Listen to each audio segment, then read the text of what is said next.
நாம் இன்றைக்கி இந்த வீடியோவில் பீரியாடிக் டேபிள் பற்றி சில கேள்விகளை பார்க்க போகிறோம். ஃபஸ்ட்டு கேள்வி பார்த்தீங்கன்னாக்கா, which of the following pair of atomic numbers represents elements belonging to the same group அப்படின்னு கேட்டிருக்கிறாங்க. அட்டாமிக் நம்பர் வந்து ரெண்டாக கொடுத்துருக்குறாங்க. இந்த ரெண்டில் வந்து எது வந்து சேம் குரூப்பில் ஃபாலோ ஆகும் அப்படின்ற கேள்வி தான் வச்சுருக்குறாங்க. ஃபஸ்ட்டு பார்த்தீங்க அப்படின்னு சொன்னீங்கன்னாக்கா 11 20, செகண்டு பார்த்தீங்கன்னாக்கா 12 30, தேர்டு பார்த்தீங்கன்னாக்கா 13 31, ஃபோர்த்து பார்த்தீங்கன்னாக்கா 14 and 33. இந்த மாதிரி அட்டாமிக் நம்பர்ஸ் கொடுத்துருக்காங்க. இதெல்லாம் சேம் குரூப்பில் ஃபாலோ ஆகுதா, எது வந்து சேம் குரூப்பில் ஃபாலோ ஆகுதுன்னு இருக்காங்க. இப்போ பீரியாடிக் டேபிள் வந்து நாம் வந்து எல்லா ஸ்டூடெண்ட்டும் கம்பல்சரியாக அட்டாமிக் நம்பரும் மாஸ் நம்பரும் உள்ளடக்கிற பீரியாடிக் டேபிள் வாங்கி வச்சுக்கிறணும். கம்ஃபர்டபுள் சைஸில் வாங்கி நோட் புக்கில் ஓட்டுறதோ அல்லது ஸ்டடி ரூமில் ஓட்டுறதோ அந்த மாதிரி வச்சுக்கிட்டோம்னாக்கா நமக்கு அது எளிமையாக இருக்கும். இந்த மாதிரி கேள்விகளை நம்ம ஈஸியாக தீர்க்கிறக்கும் பயனுள்ளதாக இருக்கும். சரி, இந்த கேள்வி எப்படி நம்ம இப்போ சால்வ் பண்ணுறதுன்னு பார்ப்போம். பீரியாடிக் டேபிளை பொறுத்தவரை பார்த்தீங்கன்னாக்கா இந்த வெர்டிக்கலாக இருக்கக்கூடிய எல்லா எலிமெண்ட்ஸையும் குரூப் எலிமெண்ட்ஸ்னு சொல்லுவாங்க. Same group elements. ஹரிசாண்டலாக இருக்கக்கூடியதெல்லாம் பீரியட் எலிமெண்ட்ஸ். ஓகேங்களா? இந்த சேம் குரூப் எலிமெண்ட்ஸை பொறுத்தளவு பார்த்தீங்கன்னாக்கா கெமிக்கல் ப்ராப்பர்ட்டி வந்து சேமாக இருக்கும். கெமிக்கல் ப்ராப்பர்ட்டிஸ் வந்து சேமாக இருக்கும். உதாரணத்துக்கு பார்த்தீங்க அப்படின்னு சொன்னீங்கன்னாக்கா இங்கே ஃபஸ்ட்டு ஹைட்ரஜன் இருக்கும், அதுக்கு அடுத்து வந்து இருக்கும், அதுக்கப்புறம் அடுத்தடுத்த நம்பர் போய்கிட்டே இருக்கும். இங்கே பொட்டாசியம் இருக்கும், அடுத்தடுத்த நம்பர் போய்கிட்டே இருக்கும் இல்லைங்களா? ரைட். இப்போ ஒவ்வொரு குரூப்பில் வரக்கூடிய எலிமெண்ட்ஸ் எல்லாத்துக்கும் நம்பர்ஸ் எப்படி வேரி ஆகுது அப்படின்னு பார்த்தீங்கன்னாக்கா இந்த ஃபஸ்ட்டு ரெண்டுக்கு வந்து நமக்கு வந்து 2 நம்பர்ஸ் டிஃப்ரெண்ட் இருக்கும். ஃபஸ்ட்டு இதில் இப்போ இது 1னா 1 + 2 வந்து இது 3. இப்போ அடுத்தது பார்த்தீங்கன்னாக்கா ஒரு 8 ஆட் பண்ணணும். அப்போ 8 ஆட் பண்ணோம்னா 11 புரியுதுங்களா? 11. அதுக்கு அடுத்ததுக்கு ஒரு 8 ஆட் பண்ணணும். அப்போ 11 + 8 வந்து 19. ஓகேங்களா? அடுத்தது வந்து 18 ஆட் பண்ணணும். அதுக்கு அடுத்தது பார்த்தீங்கன்னா ஒரு 18 ஆட் பண்ணணும். மொத்தம் 7 பீரியட்ஸ் இருக்குது, 18 ஆட் பண்ணணும். அதுக்கு அடுத்ததுக்கு ஒரு 32 ஆட் பண்ணணும். இப்போ ஃபைனலுக்கு வந்து ஒரு 32 ஆட் பண்ணணும். இப்படி தான் உங்களுக்கு வந்து பீரியட்ஸில் வந்து அடுத்தடுத்த எலிமெண்ட்ஸ்க்கு வந்து நம்பர் இன்க்ரீஸ் ஆகி போய்கிட்டே இருக்குது. அப்போ ஃபஸ்ட்டு இதில் வந்து 2 இன்க்ரீஸ் ஆகும், அடுத்து 8 இன்க்ரீஸ் ஆகும், அதுக்கு அடுத்ததில் ஒரு 8 இன்க்ரீஸ் ஆகும், அப்போ அதுக்கு அடுத்தது 18 இன்க்ரீஸ் ஆகும், அப்புறம் 18 இன்க்ரீஸ் ஆகும், அப்புறம் 32 இன்க்ரீஸ் ஆகும், அப்புறம் ஒரு 32 இன்க்ரீஸ் ஆகி 7 பீரியட்ஸும் இருக்குது. சரி, அப்போ இந்த கேள்விக்கு நம்ம எப்படி ஆன்சர் பண்ணணும்? ஒன்று, இது ரெண்டுக்குமான டிஃப்ரென்ஸ் வந்து 8ஆக இருக்கலாம், அப்படி இருந்தால் சேம் குரூப்பு. அப்படி இல்லைன்னா 18 இருக்கலாம், அப்படி இல்லைன்னா 8 + 18 இருக்கலாம் இல்லையா? அந்த மாதிரி ஆட் பண்ணி கூட இருக்கலாம். சரி, இப்போ இது ரெண்டுக்கு இடையில நம்ம பார்த்தோம்னா டிஃப்ரென்ஸ் வந்து 9 இருக்கு. இருக்க முடியாது. ஏன்னா ஒன்று வந்து 2 இருக்கலாம், இல்லைன்னா 8 இருக்கலாம், அப்படின்னா 8 இருக்கலாம், அல்லது 18 இருக்கலாம், அல்லது ஒரு 18 இருக்கலாம், அல்லது 32 இருக்கலாம், அல்லது ஒரு 32 இருக்கலாம். இல்லைன்னா இந்த காம்பினேஷன் அடிஷன் இருக்கணும் இல்லையா? ஏதாவது ஒரு காம்பினேஷனில் அடிஷன் இருக்கணும். அப்படி இருந்தால் தான் சேம் குரூப் எலிமெண்ட்ஸாக இருக்க முடியும். அப்போ இது இல்லை. இதுக்கு பார்த்தீங்கன்னா 19 வருது, இதுவும் இல்லை. ஆனால் இது ரெண்டுக்கும் பார்த்தீங்கன்னாக்க இது ஒரு எவ்வளோ வருது அப்படின்னு பார்த்தீங்கன்னா இது ஒரு 18 வருது, இது ஒரு 18 வருது. அப்போ ரெண்டுமே 18 வருது. இப்போ எப்படி சேம் குரூப் கண்டுபிடிக்கிறது? ரெண்டு ஆன்சர் எலிமெண்ட் பண்ணிட்டோம். மீதி ரெண்டில் எது ஆன்சர்ஸ் அப்படி நம்ம பார்க்குறதுக்கு என்ன பண்ணோம்னாக்கா நாம் வந்து எலக்ட்ரானிக் கான்ஃபிகரேஷன் போட்டு பார்க்கணும். இந்த 1s2 2s2 2p6 அப்படின்னு சொல்கிறாங்களா, அது போட்டு பார்த்து நமக்கு எதில் வந்து வேலன்ஸ் நம்பர் வந்து சேமாக ஃபாலோ ஆகுதோ அதுதான் வந்து சேம் குரூப்பு. இப்போ 12க்கு நாம் வந்து 1s2 2s2 போடுறோம்னு வச்சுக்கோங்க. இப்போ 12க்கு வந்து 1s2 2s2 2p6 10 ஆகி போச்சு. அதுக்கப்புறம் பார்த்தீங்கன்னாக்கா 3s2 இல்லைங்களா? 12க்கு அதே மாதிரி 30க்கு நம்ம போடுறோம்னு வச்சுக்கோங்க. அதே மாதிரி 3s2 அல்லது இந்த மாதிரி s2ல முடிஞ்சதுன்னா உங்களுக்கு சேம் குரூப்பு. அப்படி s2ல அது முடியாது. நீங்கள் போட்டு பார்த்தீங்கன்னாலே ஆன்சர் தெரியும். அதே இடத்துக்கு 13க்கும் 31க்கும் பார்த்தீங்கன்னாக்க கரெக்டாக முடியும். 13க்கு பாருங்கள், அதே மாதிரி நம்ம போடுறோம்னு வச்சுக்கோங்க. 3s2க்கு அடுத்து என்ன வரணும்? நமக்கு 3d1 3p1 3p1. இதே மாதிரி நம்ம 31க்கு போட்டோம்னா அது என்ன இருக்கும்? ஏதோ ஒரு நம்பரில் p1 வந்திருக்கும். அப்போ சேம் பேலன்ஸ் நம்பர் இருந்தால் தான் அதுதான் ஆன்சரு. நம்ம இதை போட்டு பார்ப்போம். போட்டு பார்த்து உங்களுக்கு நான் கண்டிப்பாக இதுதான் ஆன்சர்ஸ் எப்படி வந்ததுன்றதை நாம் எக்ஸ்பிளைன் பண்ணலாம். ஓகேங்களா? அப்போ ஆன்சரை பொறுத்தளவு 13ம் 31ம் வந்து சேம் குரூப்பில் ஃபாலோ ஆகுது அப்படின்றது ஆன்சரு. நீங்கள் பீரியாடிக் டேபிளில் கூட செக் பண்ணி பார்க்கலாம். அடுத்த கொஸ்டின் பார்த்தீங்கன்னாக்கா the general electronic configuration of d block elements is அப்படின்னு கொடுத்துருக்காங்க. அதாவது ஃபஸ்ட்டு இருக்கக்கூடிய பீரியாடிக் டேபிளில் பார்த்தீங்கன்னாக்கா ஃபஸ்ட்டு 2 வந்து உங்களுக்கு வந்து எஸ் பிளாக் எலிமெண்ட் அப்படின்னு சொல்லுவாங்க. இது 1s இருக்கும், இது 2s இருக்கும். அதுக்கப்புறம் அது கடைசியில் வந்தீங்கன்னாக்கா உங்களுக்கு வந்து பி பிளாக் எலிமெண்ட்ஸ் இருக்கும். ஓகேங்களா? பி பிளாக்ல வந்து மொத்தம் 6 எலிமெண்ட்ஸ் இருக்கும். ஓகேங்களா? அதுக்கு இடையில பார்த்தீங்கன்னாக்கா இப்படி இருக்கும், கொஞ்சம் கீழே இறங்கி இல்லைங்களா? இது வந்து டி பிளாக் எலிமெண்ட். இது வந்து டி பிளாக் எலிமெண்ட்ஸ். இந்த டி பிளாக் எலிமெண்ட்ஸோட ஜென்ரல் எலக்ட்ரானிக் கான்ஃபிகரேஷன் எப்படி இருக்கு அப்படின்னு கேட்டிருக்காங்க. இந்த ஜென்ரல் எலக்ட்ரானிக் கான்ஃபிகரேஷன் எப்படி இருக்கும் அப்படின்றது பார்த்தீங்கன்னாக்கா நமக்கு என்ன தெரியும்னா எப்படி எலக்ட்ரான்ஸ் வந்து ஃபில் ஆகுது அப்படின்றது தெரியும். இப்போ 1s, அப்புறம் 2s, அப்புறம் 2p, அப்புறம் 3s, 3p, 3d, அப்புறம் 4s, 4p, 4d, ஓகேங்களா?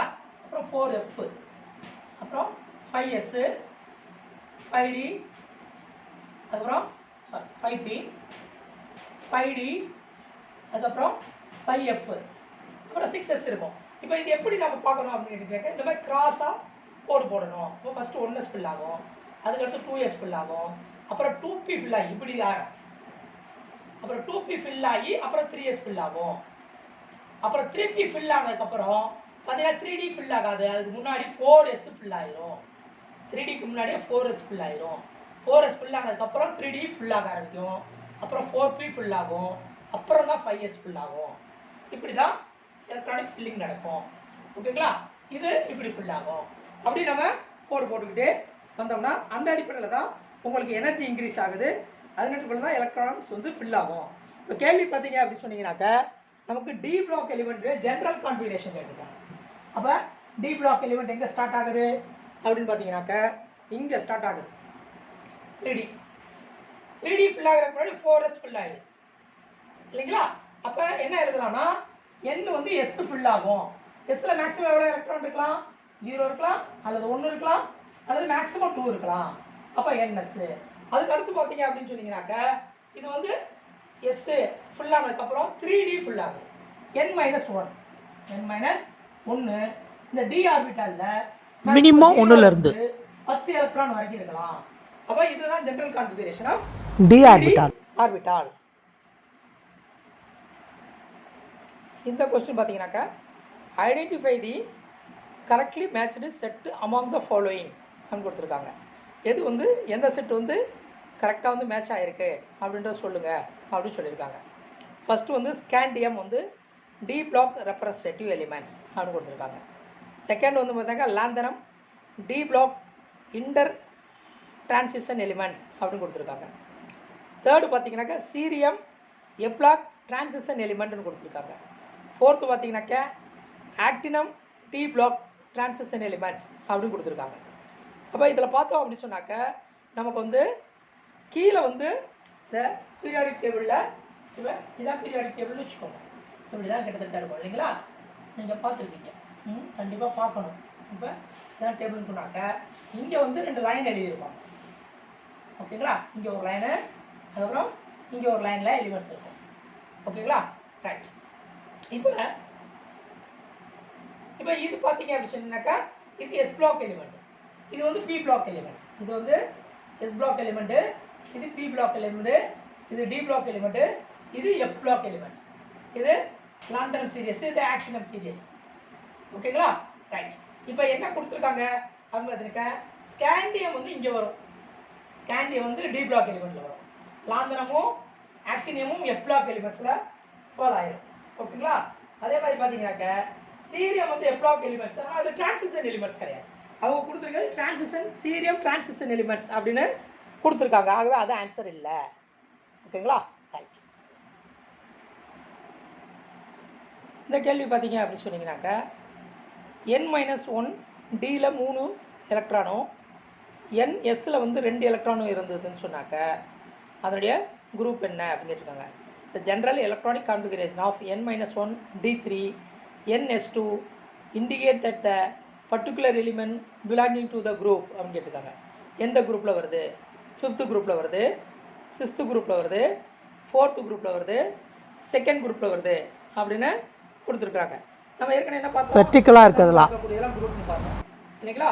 அப்போ பார்த்தீங்க அப்படின்னு சொன்னீங்கன்னாக்கா, இப்போ சப்போஸ் நம்ம வந்து இது வந்து என்ன வந்து ஹையர் நம்பராக எடுத்தோம்னு சொன்னாக்கா, இது வந்து n-1ல் டியில் வரும். நம்ம இப்போ பார்த்தோம் இல்லையா? ஏற்கனவே இதுக்கு முன்னாடி கொஸ்டினில் நம்ம 1s2 2s2லாம் எப்படி ஃபில் ஆகுதுன்றதை பார்த்தோம்.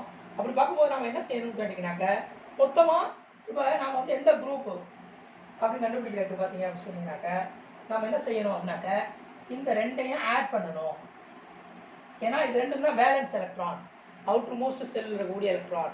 அந்த இதை ஆட் பண்ணணும்னு சொன்னாக்க நமக்கு 5th வருது. அப்போ இது is belonging to 5th group.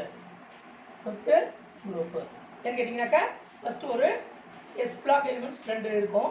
அதுக்கப்புறம் வந்து 3வது வந்து D block element, 4 d block element, அது மாதிரி 10 எலிமெண்ட் இருக்கும். அப்போ இது பார்த்தீங்கன்னா 5வது குரூப்பில் வந்திருக்கும். இந்த n-1ன்றது இங்கே இருக்கிற எல்லா நம்பரும் இந்த கான்ஃபிகரேஷனில் தான் இருக்க போகுது. அப்போ அது கண்டுபிடிக்கிற நம்ம என்ன செய்யணும்? 2 எலக்ட்ரானிக் கூட்டி டி பிளாக் பொறுத்தளவுக்கு என்ன நம்பர் வருதோ அதுதான் அதோடைய குரூப் அப்படின்ற முடிவுக்கு வரலாம். ஏன்னா அது வந்து வேலன்ஸ் எலக்ட்ரான் தான். அப்போ இதுக்கு ஆன்சர் வந்து 5th குரூப் எலிமெண்ட்ஸ்ன்றது ஆன்சர். இந்த கேள்வி பார்த்தீங்கன்னாக்கா ஒரு சிம்பிளான கேள்வி தான். The triad not present in the group of 8th of மென்லீஃப் டேபிள் அப்படின்னு கேட்டிருக்காங்க. மென்லீஃபோட 8th குரூப் டேபிளில் எது வந்து ட்ரையாய்டை ரெப்ரசன்டேஷன் பண்ணலை அப்படின்னு கொடுத்துருக்குறாங்க. ஓகேங்களா? அப்போ மென்லீஃபோட நம்மளுடைய பீரியாடிக் டேபிள் தெரியணும். அதில் பார்த்தீங்க அப்படின்னு சொன்னீங்கன்னாக்கா, இவங்க கொடுத்துருக்க காம்பினேஷன்ஸ் என்னென்ன எப்படி மெட்டல்ஸ் கொடுத்துருக்குறாங்க. அதில் பார்த்தீங்கன்னு சொன்னாக்க, மென்லீஃபோட டேபிள் அடிப்படையில் பார்க்கும்போது ஆன்சர் என்னன்னு பார்த்தீங்கன்னாக்கா, லித்தியம், சோடியம், பொட்டாசியம். அது வந்து குரூப் 8ல் வரலை. ஓகேங்களா? மென்லீஃப் குரூப் 8ல் வரல. அப்போ முதல்ல வந்து ட்ரையாய்டுன்னா என்ன அப்படின்னாக்கா, இப்போ லித்தியத்தோட அட்டாமிக் மாசு, அப்புறம் வந்து பார்த்தீங்கன்னாக்கா சோடியத்தோட அட்டாமிக் மாசு, அப்புறம் பொட்டாசியத்தோட அட்டாமிக் மாசு அப்படின்னு வச்சுக்கோங்க.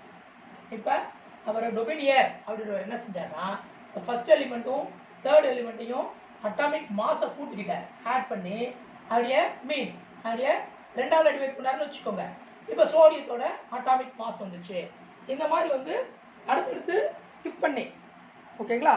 இப்போ இது 1ன்னு வச்சோம்னாக்கா இது 3, இது ரெண்டையும் மாஸை ஆட் பண்ணி அதோடைய ஆவரேஜ் பார்த்தோம்னு சொன்னாக்கா மிடில் இருக்கக்கூடிய மெட்டலோட மாஸ் கிடைச்சது.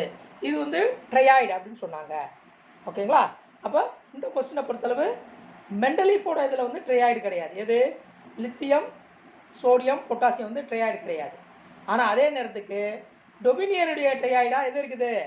லித்தியம், சோடியம், பொட்டாசியம் வந்து டொபினியருடைய கிளாசிஃபிகேஷனில் அது ட்ரையாய்டா ஃபாலோ ஆகுது. ஏன்னா அடுத்த கேள்வி அதான் கேட்டிருக்கிறாங்க, which of the following is Dobereiner triad அப்படின்னு கேட்டிருக்கிறாங்க. அப்போ லித்தியம், சோடியம், பொட்டாசியம் வந்து டொபினியரோட ட்ரையாய்டு அப்படின்றத நம்ம நெக்ஸ்ட் கொஸ்டின் சேர்த்தே ஆன்சராக பார்த்துக்கிட்டோம். ஓகேங்களா? ரைட். அடுத்தது பார்த்தீங்க அப்படின்னு சொன்னீங்கன்னாக்க, an element which atomic number with 120 if discovered, what is its location in the long periodic table? அப்போ 120ன்றக்கூடிய ஒரு எலிமெண்ட்ஸை சப்போஸ் கண்டுபிடிச்சாங்கன்னா அதை கொண்டு போய் எந்த பீரியடில் வைப்பாங்க, எந்த குரூப்பில் வைப்பாங்கன்னு கேட்டிருக்கிறாங்க. ஓகேங்களா? ரைட். இப்போ இதுக்கான ஆன்சர்ஸை நம்ம எப்படி சால்வ் பண்ணுறதுன்னு பார்க்கலாம். நம்ம ஏற்கனவே பார்த்தோம், நமக்கு வந்து 2, 8, 8, 18, 18, 32, 32ன்றது இந்த பீரியட்ஸில் இருக்கக்கூடிய எலிமெண்ட்ஸ். இப்போ ஃபஸ்ட்டு பீரியடில் பார்த்தோம்னாக்கா 2 எலிமெண்ட் இருக்கும், செகண்ட் பீரியடில் பார்த்தா 8 எலிமெண்ட் இருக்கும், 3rd பீரியடில் 8 எலிமெண்ட் இருக்கும், 4th பீரியடில் 18 எலிமெண்ட் இருக்கும், 5th 18 எலிமெண்ட்ஸ் இருக்கும், 6th உங்களுக்கு 32 எலிமெண்ட்ஸ் இருக்கும், 7th 32 எலிமெண்ட்ஸ் இருக்கும். இப்போ இதெல்லாம் ஒன்று ஆட் பண்ணோம்னா 118 எலிமெண்ட்ஸ் இருக்கும். இப்போ 118 எலிமெண்ட்ஸ் எங்கே வரும் அப்படின்னு பார்த்தீங்கன்னாக்கா, கடைசியில் 118ன்றது இனர்ட் கேஸ் இருக்குது பாருங்கள். இதில் helium, helium, helium, neon, argon, krypton, Jeron இல்லைங்களா? இந்த மாதிரி வருதுல்ல, இதில் வந்து கடைசியாக இருக்கிறது தான் இந்த 118 இருக்க முடியும். அப்போ 118 நமக்கு கேட்டுக்கிறது வந்து 120 கேட்டிருக்காங்க. அப்போ 119 எங்கே வரும்? இந்த சோடியம் குரூப்பில் வந்துடும், 1s எலிமெண்ட்ஸில் வந்துடும். ஓகேங்களா? அப்போ இதில் வந்து 119 இருக்கும். அப்புறம் 120ன்றது அது 2s எலிமெண்ட்ஸில் வந்துடும், 2s எலிமெண்ட்ஸில் வரும். அப்போ பார்த்தீங்கன்னு சொன்னீங்கன்னாக்க குரூப்பை பொறுத்தளவு பார்த்தீங்கன்னாக்கா செகண்ட் குரூப்பு. ஓகேங்களா? பீரியடை பொறுத்தளவு இது 7வது பீரியடு, அப்போ இது வந்து 8வது பீரியடில் இருக்கும். இதுதான் இதுக்கான ஆன்சர்.